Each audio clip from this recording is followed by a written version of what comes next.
So Josh Howitt takes over on the hill for Cal State Fullerton. Comes in with a very high 7.11 ERA. That's pretty consistent across the board for the relief pitchers in this Fullerton staff. Some of that consistency that they're trying to build. This is a perfect opportunity to do that with an 8-run cushion. Howitt makes his 19th appearance of the season. He's given up 2 runs in his last 7 appearances. Those both came against Hawaii. 2-0 pitch on the outside part for strike 1.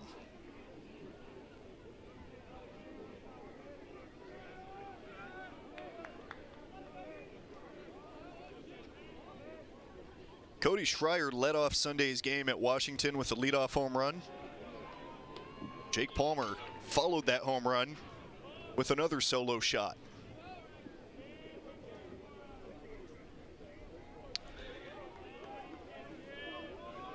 For UCLA, it's 2 of their 3 runs that were scored in that loss as that one swung on and missed. Throw down to first to get the out, and it's 1 up, 1 down. Yeah, remember the Sunday game where the Titans on 2 pitches were up 2-0 against Northridge, and then Northridge changed their mode of operation and pitched the Titans just, you know, kind of backwards, pitched them a lot of breaking balls, not only early in the counts but kind of throughout the counts, and stifled them. And UCLA probably ran just a little bit of the same thing the other night, you know. And you also have that little bit of overconfidence. The first 2 guys get home runs, and now everyone's thinking, oh, we could do that too. And it's going to be easy. And you can never think that way in baseball. Dietz has been telling us he's trying to get the Titans to kind of bear down and just go through the process, you know. But there's that experience factor. You know, for so long the Titans had older guys play, so then the younger guys watched, and then they became the older guys, but they knew how to do it instead of going through it on the field. Michael Curiali faces a 2-1 count. And it really, so much about it is building back the program that the Titans have had for so long. New coaching staff kind of changes things. You got to figure out how to work with them and get the recruits in the building, and also get those experienced guys to sort of lead the way. Yeah, they do like the way. They have most of them, and most of the time, gone through it, you know. And you have guys out there, Zach, Luke, Caden, God, they've been around. They know what it takes. They know that every day is a grind. Here's the 2-2 pitch to Curiali, and it dots him on the back.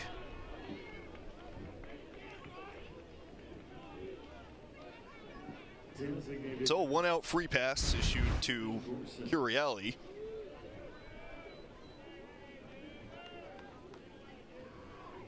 And it brings up Ethan Gorson.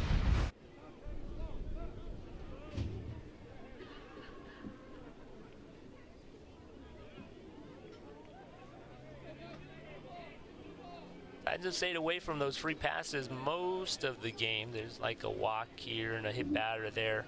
Overall 4, I make it 5 free passes, so 1 for every inning. Didn't have to pay for it in the 4th. They gave 2 walks. Got out of it. Wyatt Johnson issued that second walk. One of the 2 batters that he faced. Ended up getting the 3rd out. And after bases loaded, 2-out jam, was able to hand it off to Josh Howitt here in the 5th inning. Faces Ethan Gorson. 0-1 pitch misses away. Gorson committed to Arizona back in 2018 and ended up signing to play there out of high school. And just a few weeks before school started in the fall semester, he flipped to UCLA after Arizona head coach Jay Johnson left for the LSU job. Gorson decided last minute to stay in California. San Diego native, played his high school ball at Point Loma High. But he was a late signee and really solidified UCLA's #1 overall recruiting class, according to Baseball America. 2-1 pitch lifted into left field. carrying back, and I think Shart lost it off the bat, but he's able to catch it in the late afternoon sky. Third baseman, number 44. Yeah, just yesterday down in Angel Stadium, the Rays lost one in the lights in right center, so it happens every level, every kind of light, you know, whether it's a big league ballpark or on the college level. So it's tough to see it sometimes. You got also a lighter sky, but it's not a dark sky just yet. So the lights in that kind of sky kind of makes it tough. Good job by Shart, though, to stay with it. Didn't panic on it. Brings up Kyle Karros with 2 outs. Ball 1. Karros, of course, we mentioned it multiple times, but the son of former Dodgers star Eric Karros. In an interview with the LA Times, Kyle Karros said that anytime there's a Dodger game on that his dad was playing in on TV, Eric will sit Kyle and his brother, who's also on this UCLA squad, Jared, down, and they'll have a conversation and look at what happens in the game, because Kyle and his brother were so young, they didn't really see their dad play. Eric Karros retired in 2004 as a leading home run hitter for the Dodgers. But it was an opportunity to, it still is, to see Eric Karros play, watch him play years after his career is over. Now EK is an analyst in the booth alongside Joe Davis for the Dodgers on Spectrum Sportsnet LA. But he said even while they're sitting there watching, Eric Karros will show them his at-bats specifically, and he'll use those moments as teaching points for his 2 sons and teaching certain situations and sort of the little nuances of the game that you're not going to get playing at the college level.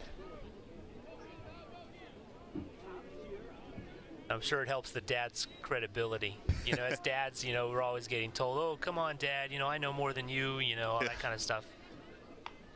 Just to remind them, hey, Eric played, EK played, he played a long time, you know, great first baseman for the Dodgers. You don't make 10, 12, whatever years in the majors without being able to do it.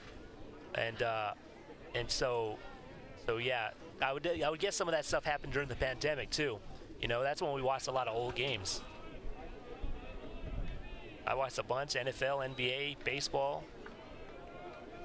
Jared, a pitcher for UCLA. Kyle said that he had his brother to throw to him so he could see live pitching.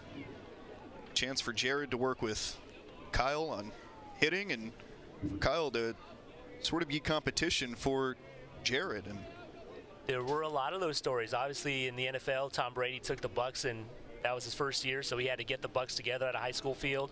All over the country, you had moms and dads throwing, catching, whatever it took, just to keep the guys' eyes, you know, in shape.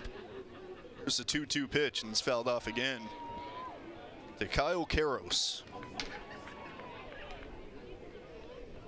Eric Karros said that he went to spring training a few years back and just kind of talked through pitching with some of the Dodgers greats that hang out there. Oral Hershiser, one of the guys that he specifically talked to, but he said it's unusual to have a Karros on the hill. So he got some pointers, was able to teach Jared those. Here's the 2-2 pitch. Lifted into foul territory, should stay in play for Caden Connor as he's on the track and makes the catch for the final out of the inning. No runs across for UCLA as we head to the home half of the 5th.